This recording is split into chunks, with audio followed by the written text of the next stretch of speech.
Друзья, всем привет! С вами Айманит Караева. Я немножко с опозданием, но вышла все-таки в прямой эфир. Сегодня мы поговорим об ошибках переезда в Дубай. Непосредственно возьму Дубай, потому что это моя практика. Как всегда, с позиции юридического вообще концепции расскажу о том, какие ошибки вы совершаете. И разделим так на бизнесменов, которые совершают ошибки, именно когда мы открываем бизнес, и непосредственно ошибки, когда вы переезжаете в качестве просто работника-экспата. Какие основные нюансы, причины, я приведу примеры из своей практики и расскажу, на что необходимо обратить внимание в первую очередь, друзья. Это очень важно, иметь представление, когда вы едете, на какие грабли наступают другие люди, для того, чтобы в будущем иметь возможность для себя предотвратить эти случаи. Итак, сразу перехожу к делу. Вы по ходу, пожалуйста, задавайте свои вопросы, потому что информации на самом деле больше, чем я могла бы вам здесь озвучивать. И дай бог, было бы время, можно было бы по многим вопросам затронуть. Но именно что вы хотели бы услышать, пожалуйста, задавайте свои вопросы. Итак, значит, тема такая, друзья, это ошибки, которые ведут к провалу. Что вы не просчитали, не рассчитали. Вот, например, возьмем такой момент, как одна из причин самых главных, это является завышенные ожидания, друзья. Вот когда вы планируете свой переезд, допустим, или вы планируете открыть компанию, вот какие-либо ваши ожидания, которые вы не рассчитали, завышенные именно ожидания в отношении именно переезда в Дубай. Первое, самое основное, почему-то многие считают, что здесь очень большие заработные платы, об этом я говорила в своих предыдущих видео, в прямом эфире также у меня есть, пожалуйста, посмотрите, какие реальные заработные платы здесь существуют, чтобы у вас не было вот этого разочарования от того, что это не соответствует тому, о чем вы думали. Также, если мы говорим о завышенных ожиданиях, нужно понимать о расходах, которые вы понесете. Также здесь нет большого количества там, мы говорим, да, что эта страна 90% состоит из тех, кто непосредственно приезжает и на территории Эмиратов уже находит работу, то есть из соискателей из других стран, но в то же время надо понимать, что большая конкуренция. А в то же время надо понимать, что самое трудное – это первый период адаптации, поэтому вот эти ваши завышенные ожидания нужно немножко быть реалистичными. Это то же самое касается бизнеса. Если вы собираетесь открывать бизнес в Эмиратах, конечно, здесь есть спрос, но надо понимать, что не вы один с такой идеей сюда приезжаете, и, разумеется, у вас будет много конкурентов. И вот здесь очень важно правильное планирование, бизнес-план. То есть, друзья, первая ошибка – это, конечно, завышенные ожидания, которые хотелось бы привести в пример. Ну, конечно, это касается в том числе и вот когда мы говорим о завышенных ожиданиях, хотелось бы сказать, что это может быть именно не только в психологическом плане, восприятие ваше личное, хотя это очень важно тоже, но также завышенные ожидания в плане, вы знаете, как бы это вот сказать, это, наверное, больше и по законодательном уровне. То есть, когда страна рекламирует себя как страна, где очень хорошие инвестиции можно вложить, где очень легко открыть бизнес, и здесь на самом деле немножко есть такое завышенное ожидание, что бизнес вести легко. Бизнес вести легко с позиции, если открыть бизнес, а вот бизнес будет ли вам легко находить клиентов, опять же, это так же, как и везде, то есть нету такого, что сразу все двери перед вами открылись, и все вы легко прямо вот пошло у вас гладко, поэтому здесь вот этот момент надо бизнесменам учитывать. Так. Второе, значит, самое главное, это еще неправильное распределение, расчет расходов, друзья. То есть про завышенные ожидания мы коротко сказали, а вот про расчеты, которые вы делаете неверные, это очень важный момент, особенно для бизнесменов, которые открывают здесь бизнес, почему-то они не засчитывают, не рассчитывают, и, возможно, многие не знают, а это очень важный момент, друзья, когда вы неправильно просчитали свой бюджет, расходы на переезд или на открытие бизнеса в Эмиратах. Как правило, многие, кто открывает бизнес, не говорят вам о том, что, например, при покупке той или иной лицензии практически невозможно открыть банковский счет в Эмиратах. Вообще банковский счет в Эмиратах открыть это самая сложная проблема, нежели просто открыть компанию. Поэтому если вы не просчитали свои риски на открытии банковского счета, имейте в виду, что без банковского счета вы не сможете получать на свой счет поступление платежи, то есть практически вам сама лицензия без банковского счета, она бесполезна. Поэтому нужно понимать, что первое, на что обратить внимание, нужно ли вам иметь банковский счет, либо вы просто открываете компанию. Поэтому надо понять, и на банковский счет вам нужно заложить обязательно депозит. То есть одно дело купить лицензию, другой вопрос заложить бюджет на открытие банковского счета. Возможно, вам нужно будет визы делать. Здесь тоже нужно заложить бюджет на работников. Офис, аренда. Опять же, при аренде офиса вы делаете также расчеты на то, что вы будете класть, возможно, какие-то коммунальные платежи, возможно, будут лицензии дополнительные на работников какие-то брать. То есть зависит от вида вашей деятельности. И вот этот очень важный момент, когда вы в комплексе не рассматриваете расходы, рассматриваете только какие-то структурно, только на определенную одну категорию расходов. Поэтому здесь вот расчет бюджета очень важный момент. Также, друзья, если мы говорим о расчете бюджета для физических лиц, например, пример я привела по банковским, экспаты, да, экспаты, которые не рассчитывают свои расходы на проживание в Эмиратах, которые надеются, что с первого раза, сразу же придя, они найдут работу. Опять же, такой важный момент, что не всегда так.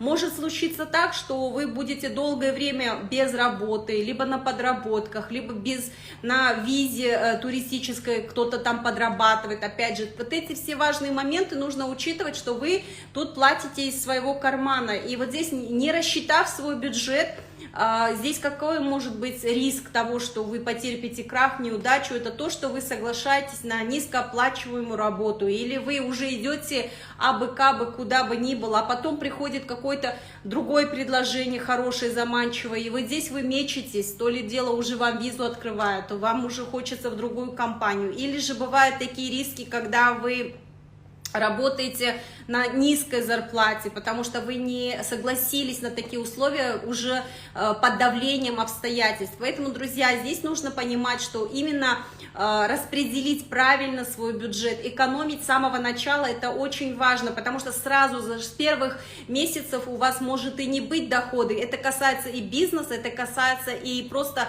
экспатов, рабочих, кто переезжает работать. В отношении бизнесменов надо предусматривать также расходы на то, что у вас следующий год также будет на обновление лицензии. Возможно, вы должны предусматривать на аренду офиса расходы в бюджете. То есть не менее чем на 2-3 года вам нужно закладывать в бюджет собственных средств. Возможно, это опять же зависит от вида деятельности, от вида бизнеса, от категории и многих других факторов, друзья. Теперь мы говорим о третьей категории, которая причине, почему вы можете потерпеть здесь какой-либо дефолт. Да? Мы говорим, дефолт это в юридическом терминологии, это неудача или неисполнение обязательств, это когда вы доверчивы слишком. В наше время сейчас, тем более, как бы быть доверчивым, это уже не то, что наивность, это уже глупость, друзья. Вы находитесь, вы приезжаете в Эмираты, вы в международной среде, здесь нету вам братьев, сватьев, родственников или людей, которые боятся там того, что вы о них будете говорить, или вообще в любом случае здесь нужно понимать, что огромный масштабный рынок, и возможно среди них есть люди, которые просто непорядочные, да, скорее всего, однозначно есть такие люди, понятно, что я в работе и каждый день с такими сталкиваюсь, поэтому надо понимать, иногда кажется, что здесь не то, что человек человеку волк, но точно не друг, друзья, поэтому быть доверчивыми, подписывать какие-либо документы не глядя, верить на слово партнеру, договариваться без подписания договоров, документов, отдавать свои деньги кому-то в обещание на что-то, или же непроверенную информацию принимать за проверенную, доверять. То есть вот эти все нюансы в конечном итоге вылезают вам в большой такой, знаете, проблему, которая может в будущем даже обернуться вам кейсами, друзья. То есть это не то, что вы там кому-то что-то подписали, вы же можете не просто потерять свои деньги, вы же можете сесть в тюрьму, если вы подписали, там кому-то отдали, кто-то на ваше имя компанию открыл. То есть вот очень много факторов, когда вам нужно быть лучше осторожными, лучше консультируйтесь со специалистами. И, пожалуйста, не доверяйте, особенно, почему это я сейчас подчеркиваю в свете вот именно развития переезда в Эмираты, потому что многие считают, что эта страна, она, ну, на самом деле она безопасная, друзья, но она же безопасная в плане проживания, а не в плане того, что нужно, извините, ходить и раздавать свои деньги ненадежно, там, как-то доверять кому-то, и, ну, это вам потом некому вините, да, никого не вините, кроме себя, если вы что-либо отдаете, то есть здесь уже и закон вам не поможет, понимаете, здесь такой момент, что очень много таких на практике случаев, друзья, поэтому, пожалуйста, любые операции, любые подписи, любое отдаете деньги, если вам эта сумма дорога, пожалуйста, проверяйте с юристом, если вам не жалко ее, если вам ее жалко, пожалуйста, не жалко, я уже запнулась, ну, в общем, вы меня поняли. Проверяйте, пожалуйста, такие вопросы. Незнание законов, друзья. Незнание законов в Эмиратах, оно на самом деле еще один серьезнейший фактор, когда вы работаете, ну, элементарный пример, да, вы работаете на туристической визе, это незаконно. Вы покупаете какую-то визу липовую, это незаконно.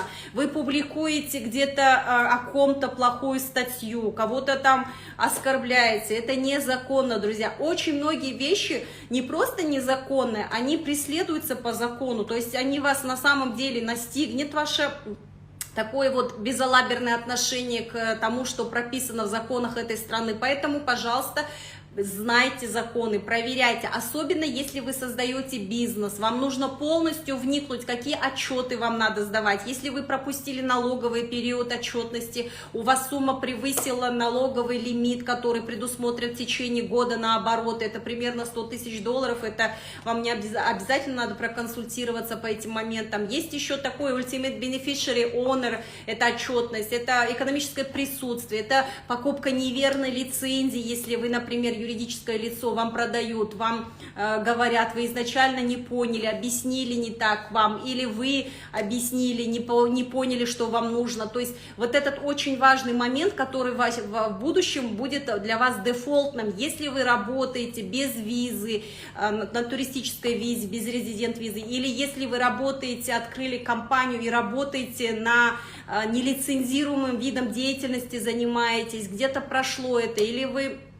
Опять же, очень масса примеров, когда именно незнание закона повлекло в конечном итоге, когда вы приходите и говорите, ну я же не знал, друзья, но незнание законов не освобождает вас от ответственности. Это относится не только к Эмиратам, это относится к любой стране мира. Как только вы переступаете границы этой страны, вам нужно внимательно читать законы, знать самые основные, самые главные, каждый свой шаг. Если вы предприниматель, вам нужно быть втройне внимательным по отношению к своим обязательствам, по отношению к тому, что вы подписываете. И многие другие вещи обязательно, пожалуйста, перепроверяйте. Если не с юристами, то в каждой области вы должны консультироваться со специалистом в этой области, друзья.